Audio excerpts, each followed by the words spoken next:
Haleluya, salam saudaraku.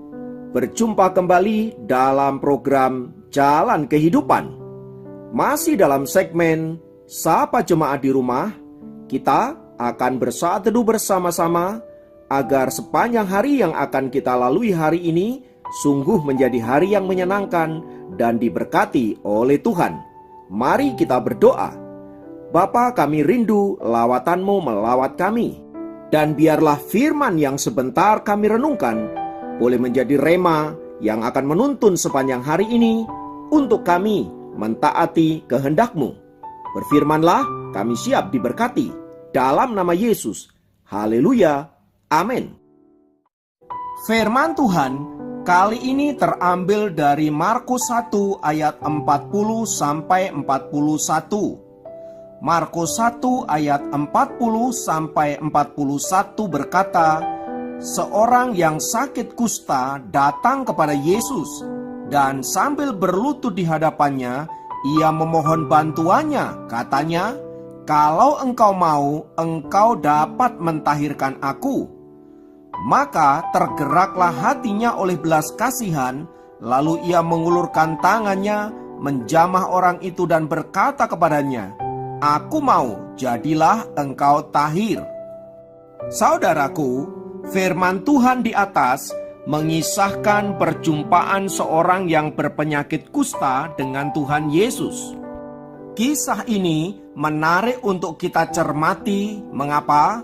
Karena kusta adalah penyakit infeksi kronis pada saraf yang merusak saraf, kulit, anggota tubuh, dan mata, serta dapat membawa kepada kematian.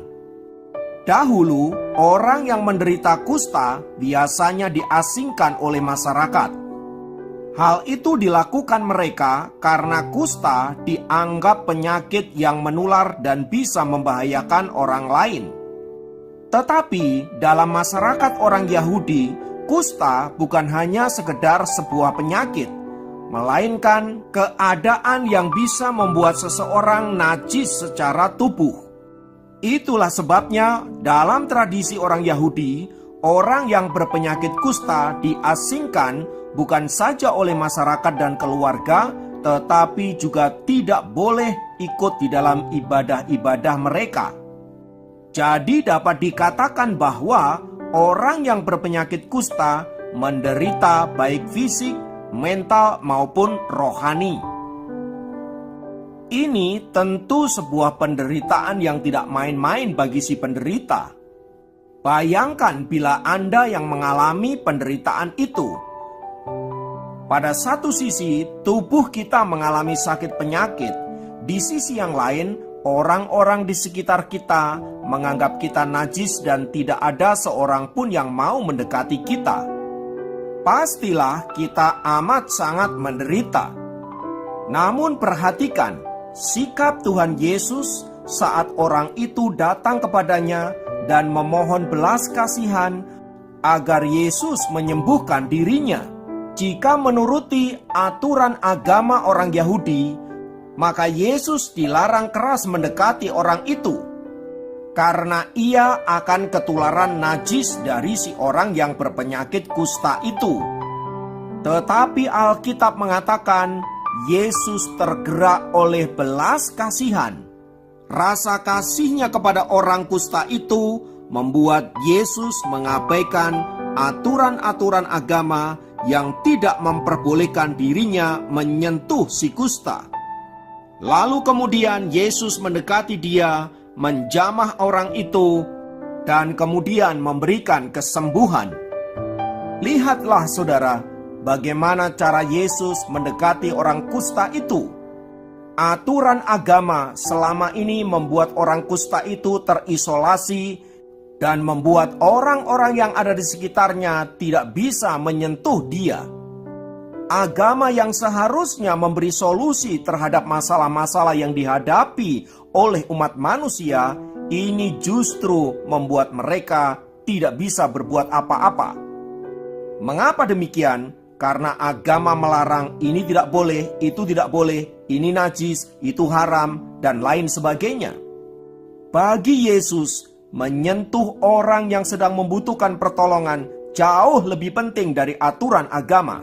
Sebab hukum ada untuk manusia, bukan manusia untuk hukum. Bandingkan sikap Yesus ini dengan ahli-ahli agama orang Yahudi, para ulama-ulama mereka. Demi menegakkan aturan agama, hati mereka tidak lagi dipenuhi oleh belas kasihan. Bahkan demi aturan agama, mereka rela mengucilkan orang-orang yang justru membutuhkan pertolongan seperti orang kusta ini. Pertanyaannya, adakah Tuhan berkenan kepada kita karena kita melakukan aturan agama ini dan itu sementara mengabaikan belas kasihan kepada manusia? Apa yang dilakukan oleh Tuhan Yesus mau menunjukkan bahwa belas kasihan jauh lebih berharga daripada melakukan hukum keagamaan tanpa dibarengi oleh kasih. Sebab jika kita mengasihi Allah, pastilah kita juga bisa mengasihi sesama manusia. Adalah omong kosong bila kita mengasihi Allah, tetapi kita membenci sesama kita hanya karena perbedaan warna kulit, hanya karena perbedaan status ekonomi, perbedaan agama, dan lain sebagainya. Yesus menyuruh kita untuk mengasihi semua orang, terlepas apapun latar belakang mereka. Karena itu saudaraku, mari kita belajar mengasihi Allah dengan cara mengasihi sesama kita, terlebih kepada mereka yang sedang membutuhkan pertolongan kita.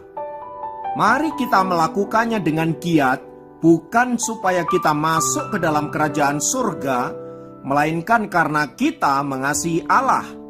Ingatlah bahwa orang-orang percaya diselamatkan bukan karena mereka mempraktekkan ritual keagamaan, melainkan karena Allah mengasihi kita dan menganugerahi kita dengan keselamatan. Oleh karena kita telah diselamatkan, maka kita wajib mengucap syukur kepada Allah dengan cara mengasihi Dia dan dalam bentuk mengasihi sesama manusia. Jika firman Tuhan ini kita praktekkan, saya percaya kita semua akan dipenuhi dengan damai sejahtera dan sukacita. Mari kita belajar mempraktekkan firman Tuhan ini di lingkup terkecil kita. Bisa kita mulai di tengah-tengah keluarga, di tempat kita bekerja, di tengah gereja Tuhan, di tengah-tengah sosial masyarakat, dan lain sebagainya. Intinya, dimanapun kita berada, Allah rindu kita menunjukkan kasih kepada sesama kita. Kiranya firman Tuhan memberkati dan menguatkan kita, sehingga kita bisa menjadi lilin-lilin di tengah-tengah kegelapan dunia. Mari kita berdoa. Tuhan, terima kasih untuk firman-Mu yang senantiasa menguatkan kami dan meneguhkan kami, untuk kami boleh menyatakan kasih-Mu kepada orang-orang yang ada di sekitar kami. Bantulah kami ya Roh Kudus, agar hati kami senantiasa dipenuhi oleh belas kasihan. Tak lupa kami berdoa untuk bangsa kami yang berbeda-beda suku, agama, dan ras. Namun biarlah kami hidup dalam satu kesatuan, sehingga damai sejahtera dapat kami alami sebagai anak-anak bangsa. Terpujilah nama-Mu Tuhan kekal selamanya. Dalam nama Yesus kami berdoa. Haleluya.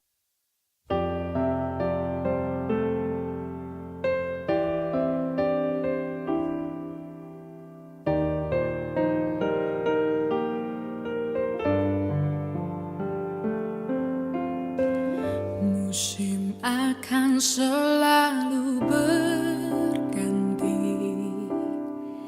kasih Tuhan tetap abadi,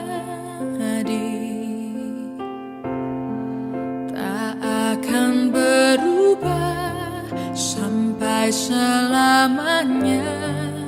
Ku tetap percaya, ku yakin Tuhan memberkati, ku yakin Tuhan melindungi. Burung di udara